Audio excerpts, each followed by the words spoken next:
இது ஒரு சின்னதா ஒரு சாம்பிள் வந்து நீங்க கட் பண்ணி வச்சுக்கோங்க. ஸோ இந்த மாதிரி கார்ட்போர்டில் ஒன்று ரெடி பண்ணி வச்சுட்டிங்கன்னா இது அயன் பண்ண ஈஸியாக இருக்கும். இப்போ நல்லா திக்கான கார்ட்போர்டில் ஓகே 2 இன்ச் இங்கே ரைஸ் பண்ணிக்கோங்க. இங்கேருந்து இது வரைக்கும் 2 இன்ச் ரைஸ் பண்ணிவிட்டு இங்கே பாருங்கள். ஸோ இந்த கட்டு பேர் தான் ஆப்பிள் கட். நீங்கள் ஒரு ஃபார்மல் ஷர்ட்டில் கூட இந்த ஆப்பிள் கட் பண்ணோன்னா நாளைக்கு வந்து இதை நம்ம ஒரு கேஷுவல் வேராக பண்ணோன்னாலும் இதை ஜஸ்ட்டு வெளியே விட்டு ஒரு ஜீன் பேண்ட் போட்டாலே நமக்கு ஒரு கேஷுவல் வேர் மாதிரி ஆகிடும். பார்ட்டை கம்ப்ளீட்டாக நம்ம கட் பண்ணி எடுத்துடலாம். ஓகே ஸோ இங்கேருந்து நான் அப்படியே போய் இதை கட் பண்ணி எடுக்கிறேன். இந்த யோக் வந்து எதுக்காக கொடுக்குறோம் அப்படின்னு பார்த்தீங்கன்னா நார்மலாக ஷர்ட் வந்து ஸ்ட்ரெயிட் கிரெயினில் கட் பண்ணுவோம். அதாவது கிரெயின்ஸ் வந்து ஸ்ட்ரெயிட்டாக இருக்கும். இந்த யோக்கை வந்து கிராஸ் கிரெயினில் வைப்போம். ஸோ அந்த ஸ்ட்ரெயிட் கிரெயினில் இந்த கிராஸ் கிரெயின் போய் உட்காரும் போது ஷர்ட்டோட மூவ்மெண்ட் வந்து ஈஸியாக இருக்கும்.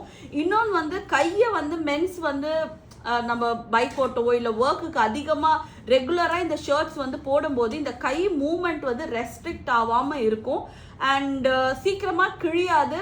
கைக்கு வந்து ஒரு லூஸ் கிடைக்கும், ஒரு பயஸ் கிடைக்கும். ஸோ ஈஸியாக மூவ் பண்ண முடியும். பண்ணுறதுக்கு 1/2 இன்ச் வந்து சீம் அலவன்ஸ் கொடுக்குறோம். பேக்கோட பார்த்தா இந்த பேக் பார்ட் கூட இந்த யோக்கை நான் வைக்கும்போது எப்படி கிராஸ்லேருந்து அப்படியே கரெக்டாக வருது பார்த்தீங்களா? இது கம்ப்ளீட்டாக front piece, back piece, 2 cuff, yoke பட்டி, ஃப்ரண்ட்டோட பேக்கோட yoke part, collar piece iron பண்ணி வச்சுருக்கோம், கட் பண்ணல. And sleeve part. இது வந்து பாக்கெட் வந்து எல்லாமே கார்ட்போர்ட்லேயே அப்படியே அயன் பண்ணி வச்சுருக்கோம். எக்ஸ்ட்ராஸ்லாம் நம்ம கட் பண்ணோம், இதெல்லாம் கட் பண்ணிடலாம். நாளைக்கு கிளாஸ்ல இந்த பீஸ் எல்லாம் அசெம்பிள் பண்றது தான் நம்மளோட நாளைக்கு ஸ்டிச்சிங் ப்ராசஸ். ஃபர்ஸ்ட் உங்களுக்கு ரொம்ப பெரிய தேங்க்ஸ் மேம். ஏன்னா எல்லாருமே பாடி மெஷர்மெண்ட் வச்சு மட்டும் தான் சொல்லி தராங்க.